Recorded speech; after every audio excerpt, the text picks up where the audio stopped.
Ақтаңдай чачып авазын, алатоды шаң болсын. Амансың арбы қалың жұрт анда, бүгін көрсетуді баштайлық. Көмекөйде не болса, көпчілікі таштайлық. Алланың берген белеге, аның içimizге қатпайлық.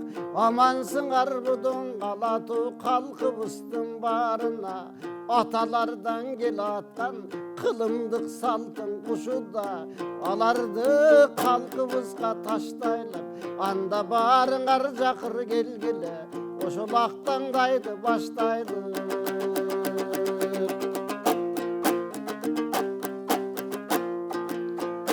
Жергемдің көп таланты, жергемдің көп санаты, жергемге қанша таштаған қарачы қомысшың ұрчы күйчілер. Ечен деген дастан бар, болбосың айтшым манасты, ошол жаңыртқан алатоңды, жаңыртқан қанша қарачы, боз үйлердің іштерін, жаңыртқан қанша жерлерін, қуантқан қанша елдерін, ақсақал жашқарыға чоғылу алатоның қойнында, уыл қызың болот дермегін, алемің ақтаңдайда бүгінгі, қоноқтың айты берейін, айтылап тұрған бұл жерде, жомоқтың айты берейін, қырғыз елге таныған, қырғызың ошол қарачы, қылымдап келген қобысты, ар бір уылғы сағынған, аталарын қарачы, жада қалса жосы да күнің ұғыпты бағынған, ошондой чоң залқарлы учуғын, бұлаған бүгін жаштарың, алеме шұңқардай сызса күйлерің, ашыла қалаттың аспаның, амансыз бұл ердің оң алатоның чырағым. Бұйрысаң аптаптай болған қызыңдан ағылатырдың бұлағы, жазылат елдің құмары, қырғызқан емгек сіңірген, қиыл адамға білінген, қаншалаған жаштарды тарбияла өстірді, мұрасына жеткірді, шәкірттердің өстірді, шанысы менен қырғызға талықпай барын жеткірді. Алемі бүгін мұна қарачы, жаны бұстан қол тұрат, жайқаны бұрда берем деп, болбосу таңшы ошол қадымге, талайлы қырғыз қалқымдың өнеріні төгім деп, құш келіп сіз езекен қанда қомысты қолғын қалыңыз, қоңғыры оғын салыңыз, қанаңыр берметін төгіңіз, қонақ болып келдіңіз, құш келіңіз езеке, қадырың қандай қалқымдың, анда жалпы қалқ соғыл көріңіз.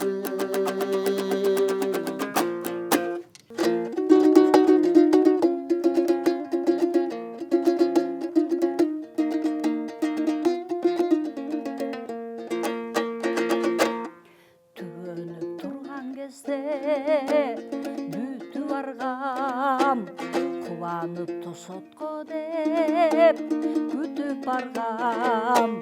Дос десем досым үнсіз жерді қарай, қош дедім іштен бұғып, қош дедім іштен бұғып, күчө барман.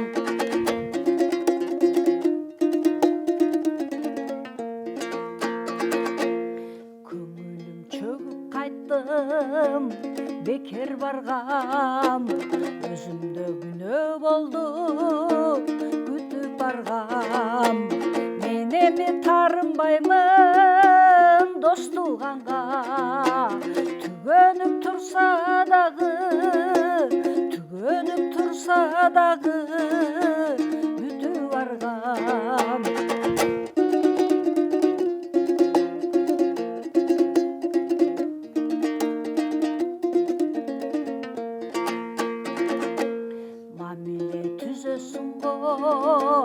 Қалыңдаған, айтылып сөз айтылып жалындаған.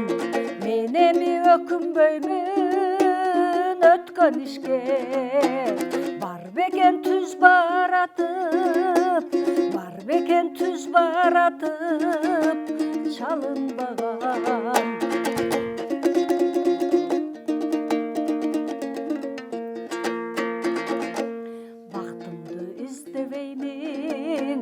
бактым өзүм жарыкты турса болду көрүп көзүм амандык бир берилген дөлөт экен айтылып жүрсө болду айтылып жүрсө болду ар бир сөзүм амандык бир берилген дөлөт экен айтылып жүрсө болду ырдалып жүрсө болду ар бир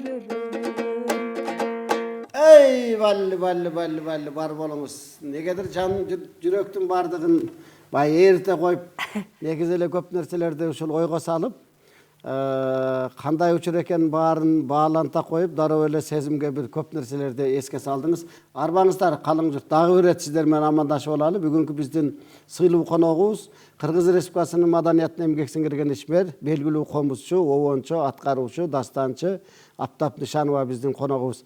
Эми эжеке кеп башынан болсун, бул ырдын аты жөнү дегендей, сөзү, фамилиясы дегендей. Салмастарбы, жалпы калайык журтка саламдашып алалы. Ушул чыгармачылыкта мен эми бүгүнкү сапарда обончулук менен келдим да. Өзүм дагы бир аздыр көптүр жараткан обондорум бар эле.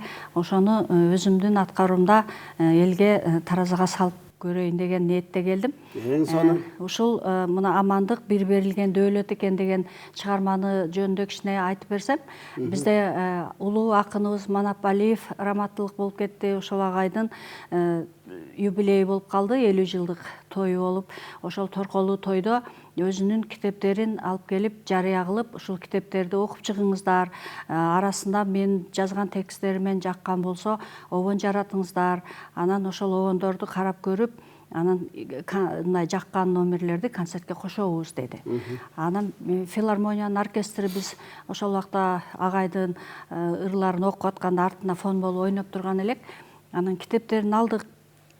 Анан мага ушул амандык бир берилген дөлөт экен деген негедир таасир берди. Баягы убагында бала кезде дос болуп жүрүп, кийин баягындай мансапка, байлыкка жеткенде өзгөрүлүп ушундай деген нерсе мага ушундай бир түрткү берип калды дагы. Ушуга обон чыгаргым келди да. Анан комузда өзүмчө обон чыгарып көрүп, анан агайга көрсөттүм. Анан жактырып калды. Жактырып, үйүнө чакырып, ырдатып, аябай батпай сүйүнүп ошентип жүрдү. Анан концертинде ырдадым комуз менен. Анан дагы бир жерде Кожогелди Култегин агай бүт акындарды, республика боюнча акындарды чакырып, ошондо Казак Республикасынан, Өзбек Республикасынан, башка Кыргызстан, башка жерлердин акындары чогулушуп, биздин жайлоодо эс алуу өткөрүштү эле. Ошондо чыгармачылык баарлашуу. Ошол жерде боз үйдө отурганда ушул мени да ала бар да, ушул чыгармамды ошол жерге элдин арасына жарыя кылып берсеңиз деп. Анан ошол жерде ырдап берсем, казак акын бармагын көрсөтүп, ушундай укмуш чыгарма болуптур деп ошентти. Анан Манап агай аябай толкунданып, өзүнүн жилигин, шыбагасын мага берип, ошондой болгон да. Ушул чыгарма ошол жаралып калды. Кадырман телекөрөрмандар, өзүңүздөр угуп жаткандай эле, көрүп жаткандай эле, Аптап эжекебиз негизинен жалпы кыргыз журтчулугу көпчүлүгү комузчу деп сезишет. Биз бир эле комузчулук жай эмес, эжекенин ушул обончулук жагы, дастанчылык жагындагы жакшы чыгармачыл адам катары билебиз. Эми бүгүн чындап эле ошол көкүрөгүнөн чыккан обондорду бүгүн сиздердин баарыңыздарга жарыя кылып, эжекенин аткаруусунда ушул өзү ырдап, өзү аткарып, өзү тарых таржымалын айтып берсин. Кийинки ырыңызга токтололук эми. Жакшы болот. Эми кийинки обондагы мен өзүм негедир салмактуу күүлөргө, салмактуу мындай саптарга кайрыла берем да. Анан мага эмнегедир ошол 13 кылымдагы ойчул данышман Кетбуканын сак бол деген саптары абдан бир терең маани берет да. Ошого бир алым жетеби жетпейби бир аракет кылып көрөйүнчү, кандайдыр бир деп жүрөгүм толгонуп туруп алды эле. Ошого бир комуз менен обон жаратканмын. Ошону дагы көрөлү.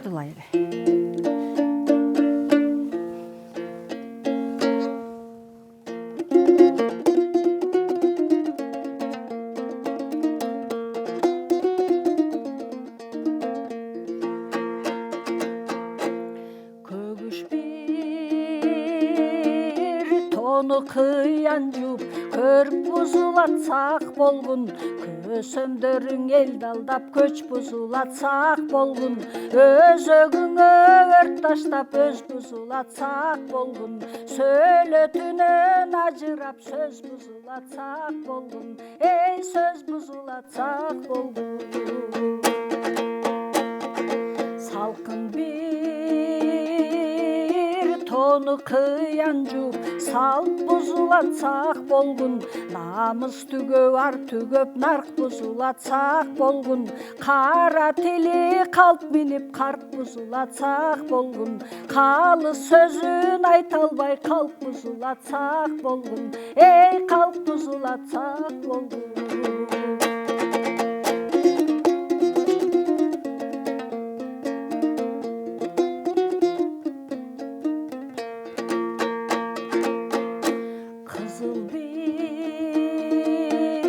тону кыян жууп кырман качат сак болгун кыз уланын дүйнө кууп кырдан качат сак болгун кырды түздү жат элге кыйган качат сак болгун кылгылыкты кыргызга кылган качат сак болгун эй кылган качат сак болгун тулпар тону кыян жууп тул болосуң сак болгун кудагыйсыз кудасыз күң болосуң сак болгун кубат күчүң соодалап кул болосуң сак болгун кудуреттүү элдерге кул болосуң сак болгун эй кул болосуң сак болгун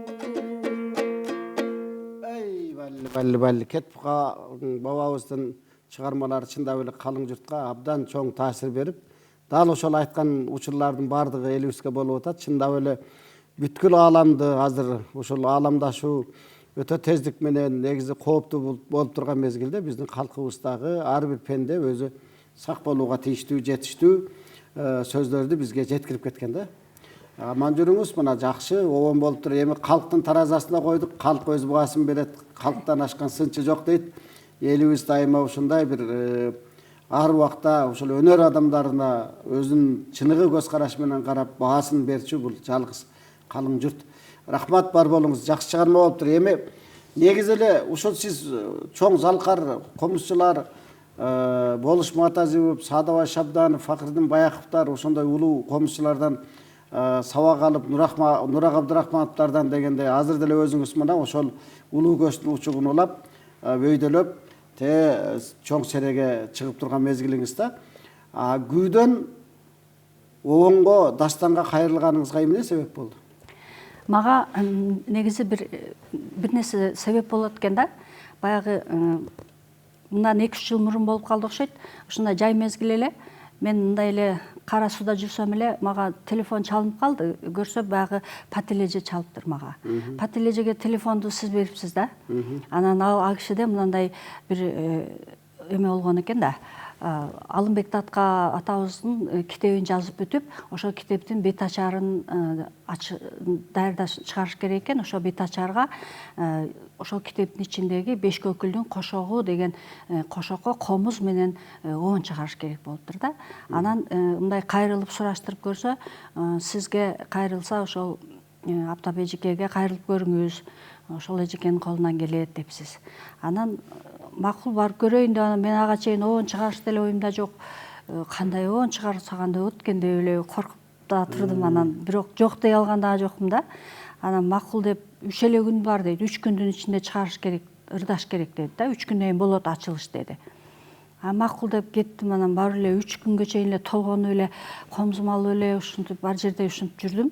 Анан негедир бир баягы мен негизи илхам пайда болду. Кошокторду мындай ошолордун негизинде бир ырдагым келе берди да. Анан ошол текстти алып анан жаратып көрдүм. Анан ал убакта баягы 3 күндүн ичинде жаттап алып чыгышка өтө аз убакытта жатташ кыйын деп анан мен жаздырып койдум аны. Жаздырып коюп анан патележеге бардым. Ачылышыңызга да берем, бирок жаздырып койдум, аз жатташка болбойт 3 күндүн ичинде десем макул деди. Анан мен мындай запись даап бердим ачылыштачы. Анан эжеге абдан жакты. көп жерде ошону кайра алып барып чакырып ырдатып, көзүнө жаш алып ушундай чыгарма чыгып калды деп. Анан ошол эжем мага түрткү болгон да, ушул обонду чыгарышкачы.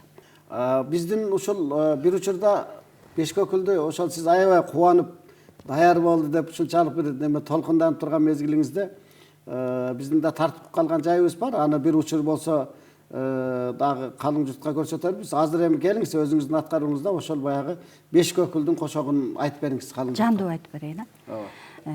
Ушул Бешкөкүлдүн кошогу жөнүндө дагы тарыхын айтып өтсөм, ушул Патил эжебиз айтып берген. Алымбек Татка атабыздын тажыясы Алай жайлоосунда өтүп атканда өзүнүн келини, акылдуу келини Айша кошок айтып, өзүнүн кош бойлуу экенине карабай баягы кошок айтып отуруп, суук жеп калып, анан ооруп калып, ошол 5 күндөн кийин Айша жеңебиз каза болуп калат. Анан каза болуп калгандан кийин Абдылдабек үйлөнбөй, Айшага эч кимди окшоштурбай 3 жылга чейин бойдок жүрүп калат экен да. Анан Курманжан Татка энебиз эми баласын мүмкүн балдыздарына окшотуп жактырып калабы, кайын журтуна жөнөтүп көрөйүн деп анан Кара Кулжага кайын журтуна жөнөтөт экен. Ал жакта жүрүп анан кийин ал жакта дагы ошол Айшанын эң кичинекей сиңдиси Тилла деген абдан кошокчу, абдан дилгир, тил билгий, ушундай жакшынакай кыз болгон экен. Ошол экөө мындай жылдыздар жанып калып, ошол жерде баш кошушуп алышат экен. Анан ошол жерде ал Тилланы Бешкөкүлүм деп эркелетип коет экен. Анан баягы агаларына мен эми Бешкөкүлдүн калыңын берейин, коро кой берейин, үйүр жылкы берейин, анан Бешкөкүлдүн бетин ачып алып кетейин десе, жок, сен адамдан акылдуу болгон минип жүргөн Керчи атыңы бересиң дейт. Керчи аттын аты. Анан Керчи атты берип койгондо ал убакта орус коогалаңы курчуп турган мезгилде атты бергенге болбойт эле. Анан Бешкөкүлгө түшүндүрүп, мен эми Керчи атты бере албайм, сен мени күтөсүң, аман болсом келермин деп Бешкөкүл менен коштошуп, анан орус коогалаңына кеткен экен. Ал жакта анан баягы душмандарга туруштук бере албай калып, андан намысынан Афганистанга өтүп кетет экен. Ал жака өтүп кетип, анан ошактан Сары Корусуна жолугуп, анан ошентип анан каза болуп калат экен да. Кийин анан Абдылдабектин тажыясы дагы Алай жайлоосунда өткөрүлүп аткан мезгилде анан Бешкөкүл менен ошол тажыяга барам дейт да. Анан агасы жок, сени биз салт боюнча көчүрүп барган эмеспиз, бизди уят кыласың десе болбой, барам дегенде анан баягы 50 эли чекчен аялдарды атка мингизип, 50 аксакалды атка мингизип, ортосуна Бешкөкүлдү атка мингизип алып анан Алай жайлоосуна батага келишет. Ошол жерде анан 3 күн баягы бири-бирине окшоштурбай кошок айтыптыр да Бешкөкүл. Анан Курманжан Татка энебиз эми бул жесирибизди кабыл алалы эми деп жесирдикке кабыл алып, анан карасын кийгизип, ошол жерде анан жыл бою жүрөт. Анан жылдык өтүп, азасы ачылгандан кийин анан баягы Абдылдабектин Мамытбек, Батырбек бир туугандары эми биз жесирибизди бербейбиз, салтта ошондой деп анан өздөрүнө ошондой суроо киргизе башташат. Анан Абдылдабектин иниси анан Батырбек 4-чү кылып жубай кылып алат. Ошол жерде анан күндөштөр күйүгүп, ага уу берип анан Бешкөкүлдү өлтүрүп коюшат да. Ушундай армандуу. Ошондо анан Бешкөкүлдүн кошогун мен азыр болушунча аткарып берейин. Жакшы болот.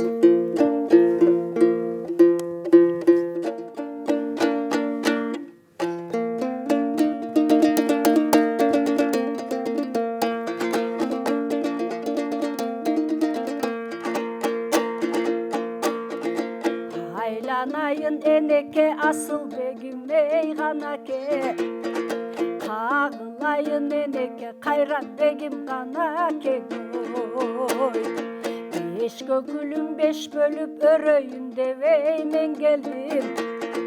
Бешене менин Абдылда сени көрөйүн деп мен келдим. Аркада кара чачымды 2-ге бөлөйүн дебей мен келдим. Ардагым менин Абдылда сени көрөйүн деп мен келдим. Белиң Белиңдеги кемерди бек тартынбай эне чечтиң. Беш көкүлүң какшатып бул өмүрдөн не кечтиң ой. Тартынган күмүш кемерди тартып такпай эне чечтиң. Күйгүзүп мендей бейбакты бул өмүрдөн не кечтиң ой. Санаңды миңге бөлдүңбү самаган элим калды деп сардалым сарору болуп өттүңбү. Оюңду миңге бөлдүңбү ордолу ошум калды деп ойронум орулу болуп өттүңбү. Олокон тоону ашпадың ордолу ошкоң кайтпадың. Оюлтуп мендей бейбакты ойлуу күнгө таштадың ой. Акшалдын белин ашпадың кайрылып элгеңе кайтпадың. Какшатып мендей бейбакты кайгылуу күнгө таштадың ой. Турумтай кушун качырдым туура белдиңе ашырдым. Толгон баргы элине дулдул болуп башурдум ой. Кара кушун качырдым кара белдиңе ашырдым. Калың баргы элине кара кийип башурдум ой.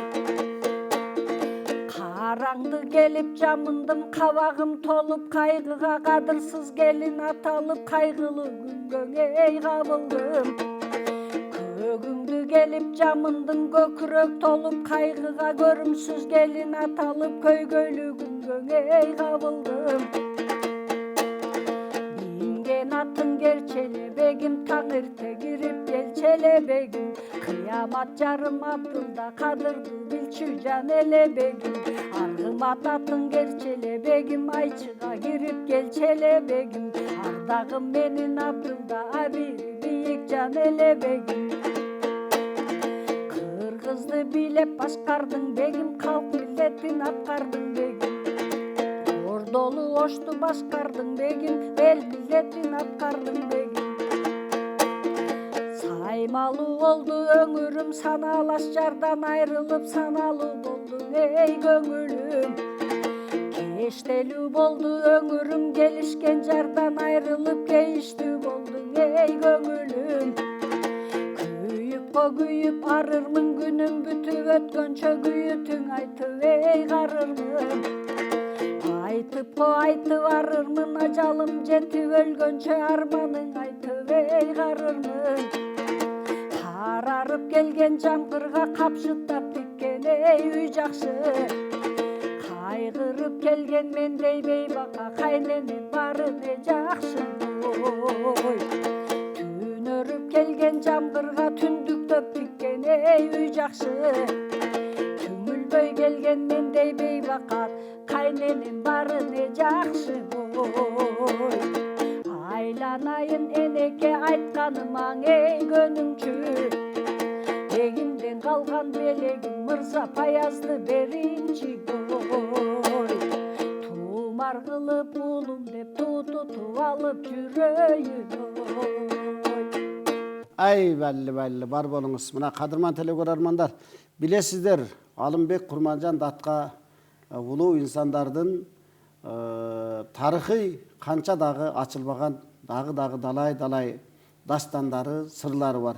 Ошол бир эле мына учугун көрдүңүздөр. Сизге балли ошол Патил эжебиздин дагы бир ооз сөзүн таштабай, кантса да кээ бир учурда кимдир бирөөлөр себепчи болуп калат. Абдан мыкты дастан жаралып калды. Ошонун баарыбыз элибизге кут болсун, эл журт уга жүрсүн. Себеби бизде деген дастан аркылуу кыргыздын канчалаган тарыхы, санат аркылуу, биздин ошо санжыра аркылуу, манасчылык, дастанчылык, ырчылык өнөрү аркылуу биздин тарыхыбыз сакталып келет да. Ошонун бири ушул. Бар болуңуз, аман жүрүңүз.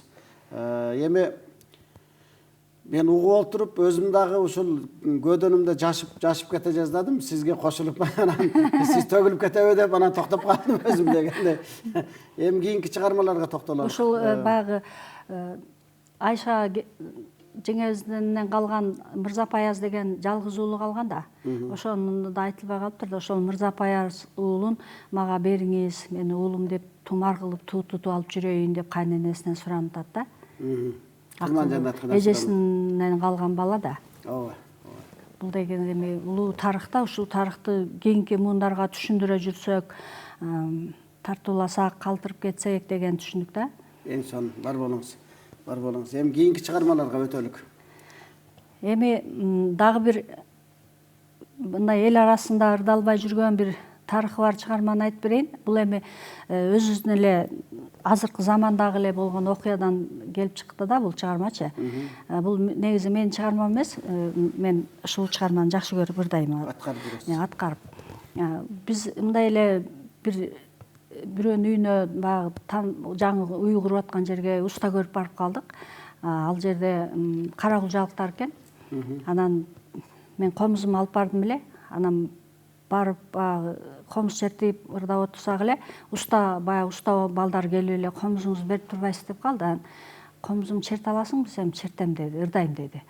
Ырдачы десем эле анан бир укмуш ырдады да. Анан бул не деген кимдин ыры десем, Эрмек Садыков деп өзгөндүк болгон дейт. Ал өтүп кетиптир, мен көрбөптүрмүн. Анан не деген ыр бул десем, неге мен сени көрбөй калдым экен деп ырдады да. Бир башкача кылып. Анан мен дароо эле дагы ырдачы дедим. Дагы ырдачы деп ырдатып, анан кагазымды алып эле нотаны сызып эле анан дагы ырдатып, анан нотага түшүрүп алдым да.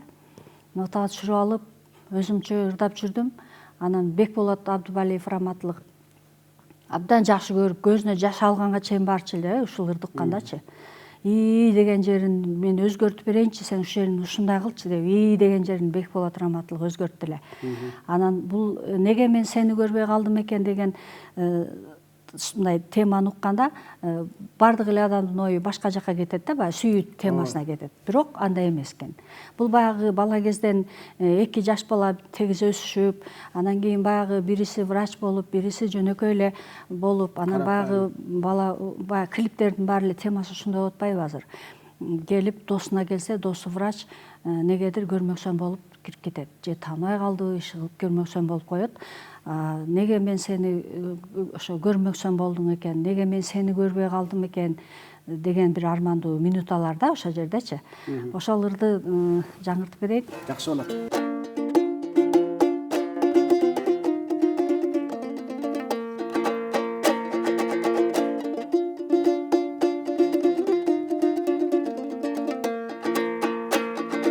Талайлуу талайсыздык тагдыр экен, тагдырым бизделеген калбыр экен. Үйрүлүп алган мырда бирге жүрүп, неге мен сени көрбөй калдым экен,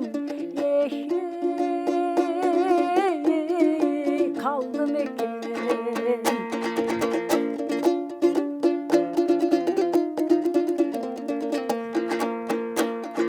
Неге мен сени көрбөй калдым экен, балким көрмөксөнгө салдым экен.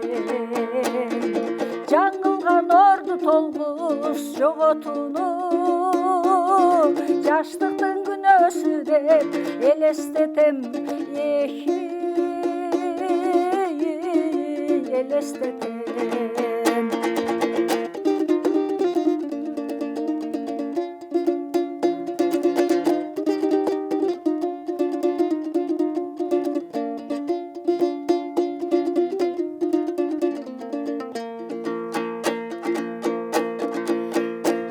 Tağdırım selge türtüp, iygen eкен, alısta kala vergen sen bir çeken. Jet albay al çekengin sayasına, aptapta azap çekip or çekem, or çekem. Jet albay al çekendin sayasına, aptapta azap çekip or çekem, or çekem. Мен bir nerseni esке salып айта кетейин. Сиз айтып олтурдуңуз баятан бери менин дагы бир далай нерсем эске түштү. Себеби Өзгөндөн Шора Башат деген айылында бир учур ошол жердеги кыргыз жергебизде белгилүү жазуучу, акын, публицист Ош чаңырыгында башкы редактор болуп иштеп жүргөн Абибулла Фазылов агай менен анча мынча байланышып калчу элек. Бир күнү анан ошол гезитке Самопалдын казалы деп бир ырды чыгарды. Баягы Союздан эми болуп ошол чындап эле Самопал нерселерди аябай өткөрдүк да башыбыздан. Анан аябай жакты баягы чыгармачы. Жагып анан кийин баягы чыгарманы алып мен анан Самопалдын казалын обон жаздым. Ырдадым. Элге ушунчалык укмуш чакты. Каерде жүрбөйлүк ошол жолболдага болсо баягы кайран элин ырдайт. Мен болсо Самопалдын казалын ырдайм. Эл болсо кайра ырдап койгулачы ошону дейт. Ошентип анан көрсө ошол сөз Эрмек Садыковдук экен. Ал киши көз өтүп кеткен экен чындап эле. Ага чейин биз көрбөй калдык. Ошондой китеби чыккан экен. Ошол китептеринен бир үзүм Абибулла Фазылов да ошол айылдан кошуна жакын, ошол туугандар жакын экен да. Анан бул ошол Самопалдын казалы Эрмек Садыковдун жайы жаннаттан болсун.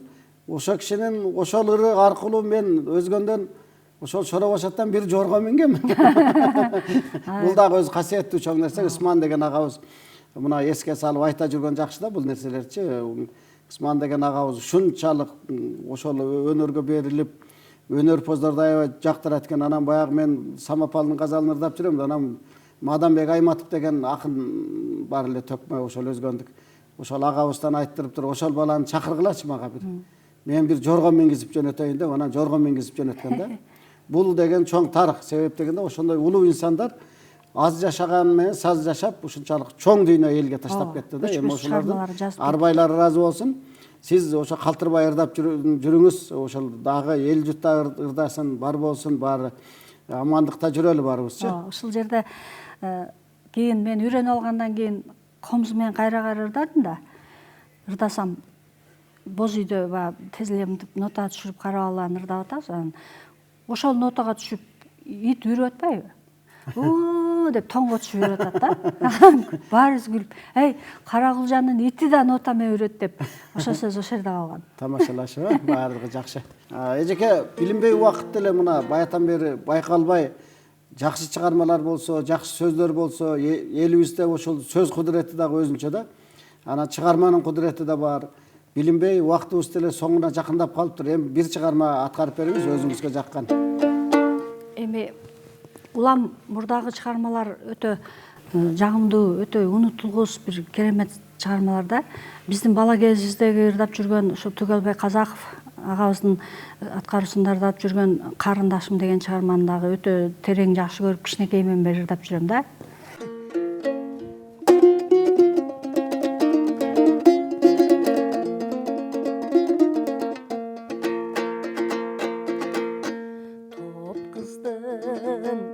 Arasında özün gana asmanda canıp durgan çolpon eleng kokustan çancı kuzup alam bödep kolumdu karmagandan korkor elem korkor elem.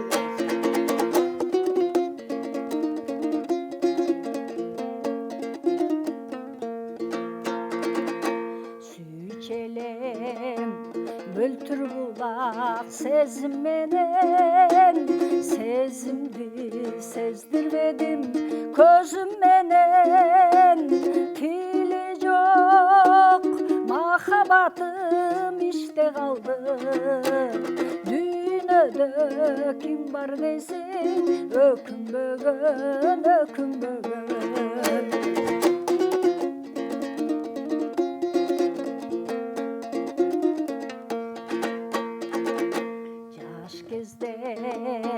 Kimdir gana жаңылмасын жанымда жоқ болсоң да жанымдасың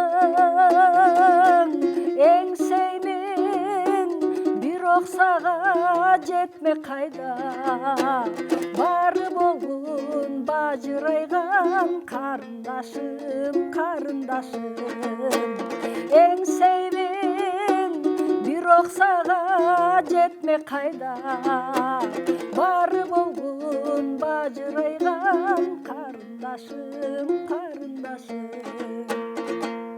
Ай балли, экранның артында тургандарды да кошордаттыңыз окшойт. Баары көп нерсе эске түштү. Аман эсен жүрүңүз. Сизге чыгармачыл ийгиликтерди каалайбыз. Дайыма ушундай элге үлгү болуш бул ар адамдын, ар өнөр ээсинин парзы. Үлгү болуш үчүн ошондой бир залкар чыгармаларды, улуу күйлөрдү, улуу чыгармаларды аткарып, ошол биздин Алла Таала тарабынан берилген вазипабыз. Ошону аткарып жүрүшүбүз керек. Сизге чыгармачыл ийгилик, бийиктик.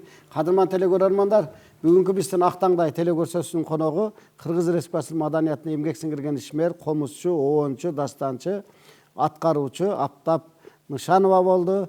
Биз болсо сиздер менен коштошобуз. Эл терден алыстабаңыздар. Биздин көрсөтүүлөр уланат. Ал эми кийинки көрсөтүүдө жолукканча аман туруңуздар.